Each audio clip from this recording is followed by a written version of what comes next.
Vegas here at the Stack Squad. Bringing you my Pale Moon deck. I'm one of the only Pale Moon players in the group.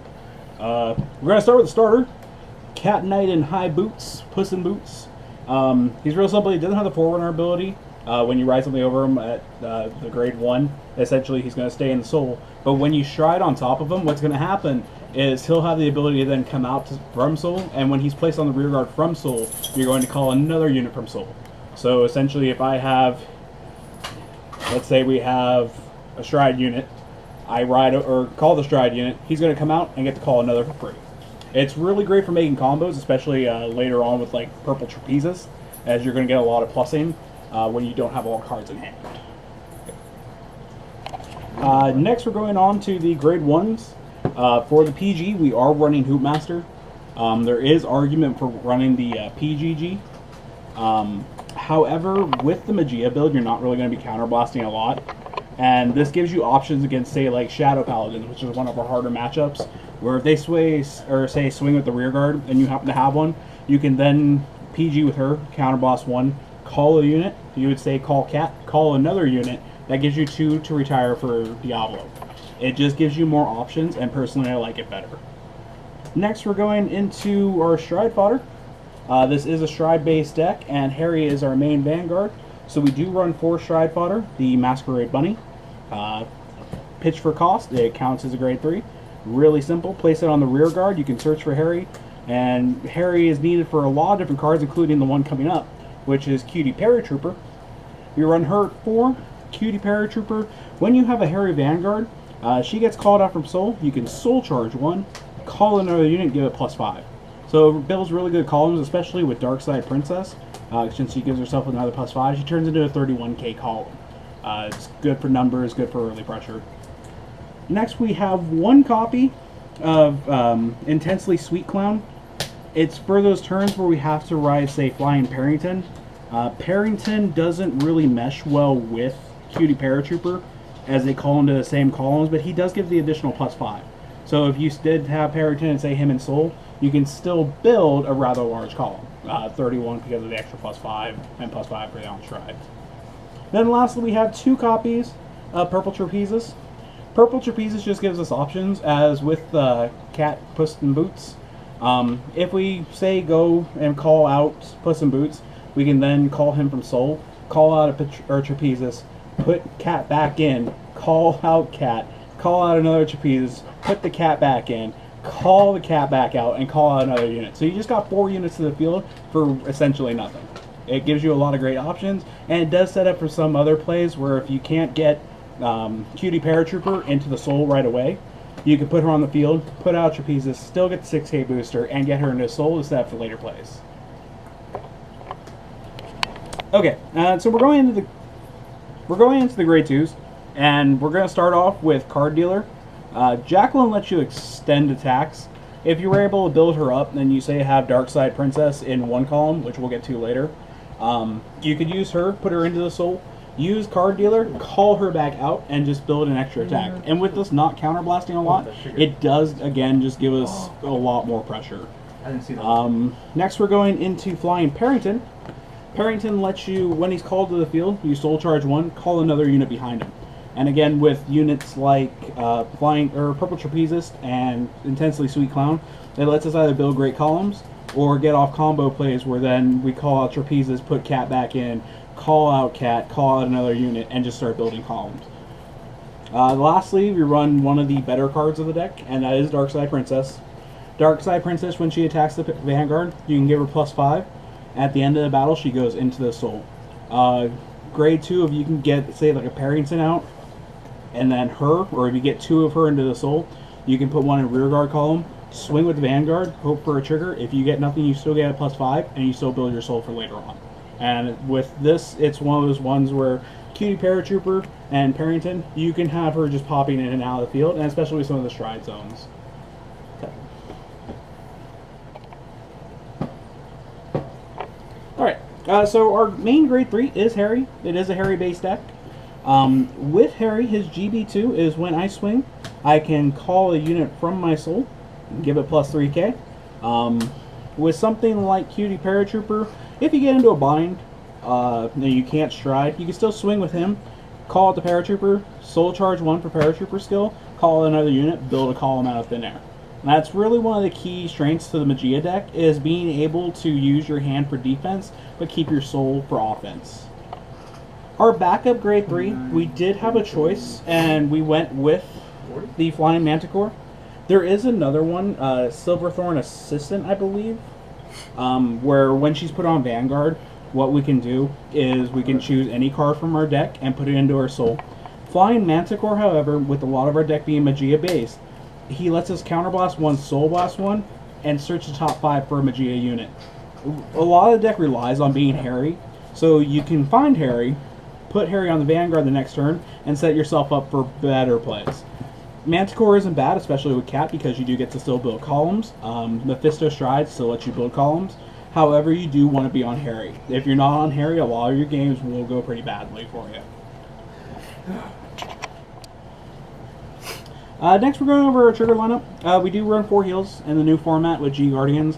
You do want the 4 heals, especially with Chainsaw Megatrick Furnival. Furnival lets you, when you G Guard, check the top 3, put 1 into Soul, put the other 2 on the bottom. It's really great for filtering the deck as well as setting up further combos. And 4 heals has just kind of become a standard in the current meta. Next, we do run 4 of the Prankster Girl of Mirland. Originally, we were running draws, but the deck out was a little bit of a problem. However, Prankster Girl does let us fix a lot of things that can go wrong. When GB1, you put her on top of your deck. When you soul charge her, or she's put into the soul for any reason, what you do is you still finish resolving your skill. So say we call out Paratrooper, Paratrooper calls out another. But since she was soul charged, we then put her on top of the deck, search her deck for any card, put it into her soul, and lets us get more options. It has come in clutch in a couple of occasions. I do recommend her. You don't necessarily have to run her at 4. You could run her at 2, but again, it's one of those things where if you need to fix your soul, you kind of want to see her. So it is up to your opinion. We do have 4 of the Dark Side Swordmaster. Swordmaster is kind of the clone for a lot of clans right now, where you put her into soul, give her +5. However, she is a little bit more abusable than some other clans, where some clans will soul blast her out or she'll be dead once she hits the soul. You can call her out, build a 21k column with Cutie Paratrooper, and continue to do this to build up draw. And that's one of the reasons we don't have to run draw on a Pale Moon deck, is because we can call her with Cutie Paratrooper, call her with Parrington, something to call her out, get an extra draw, get the +5 on the Vanguard.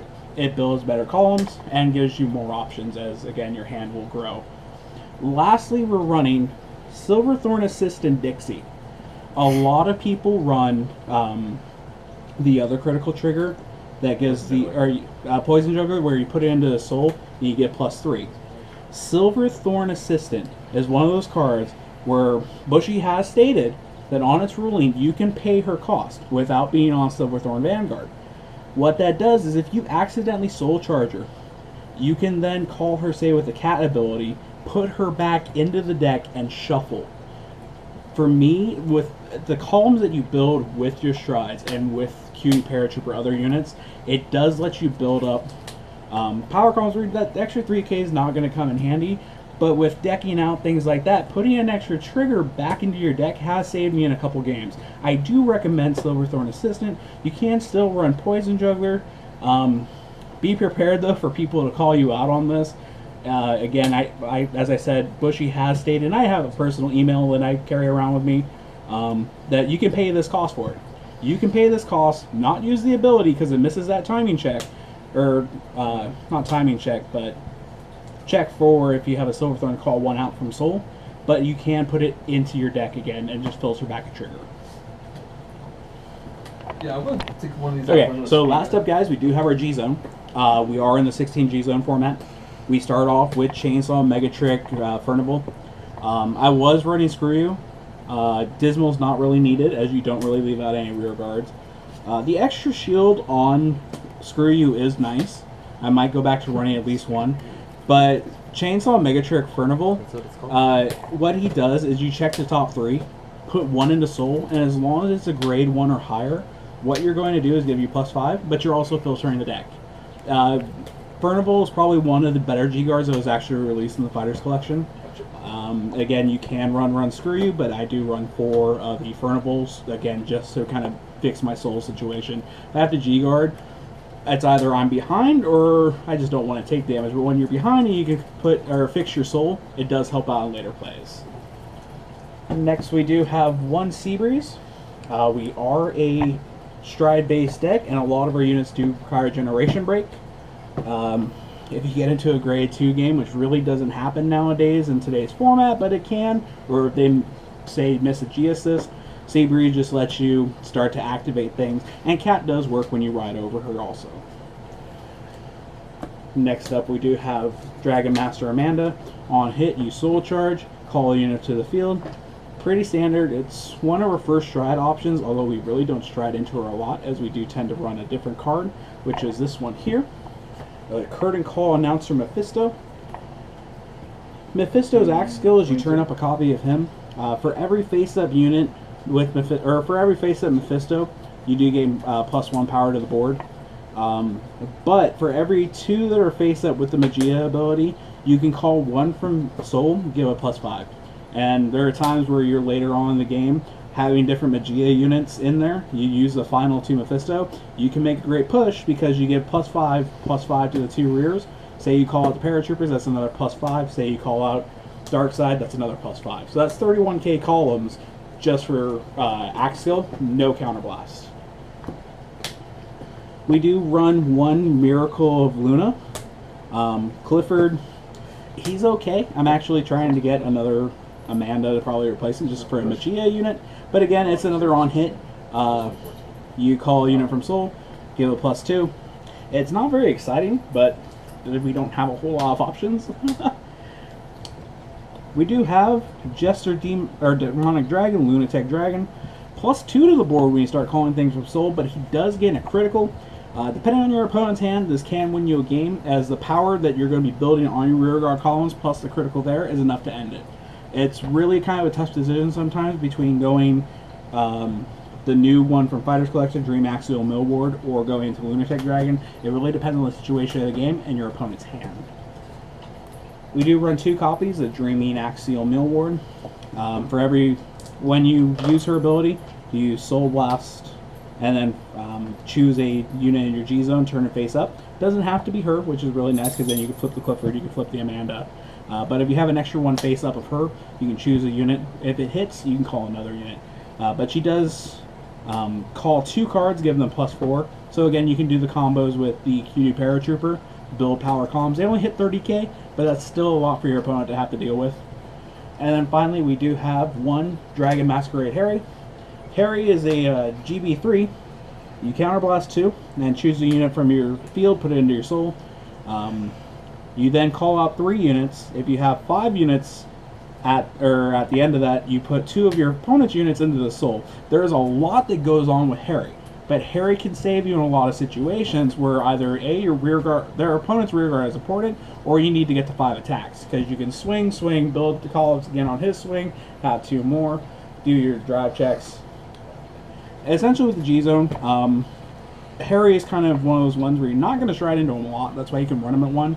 Usually Mephisto and Lunatic Dragon are enough to kind of get the job done. But that has been my Pale Moon deck profile. I wish you all a good one. May the triggers be with you guys.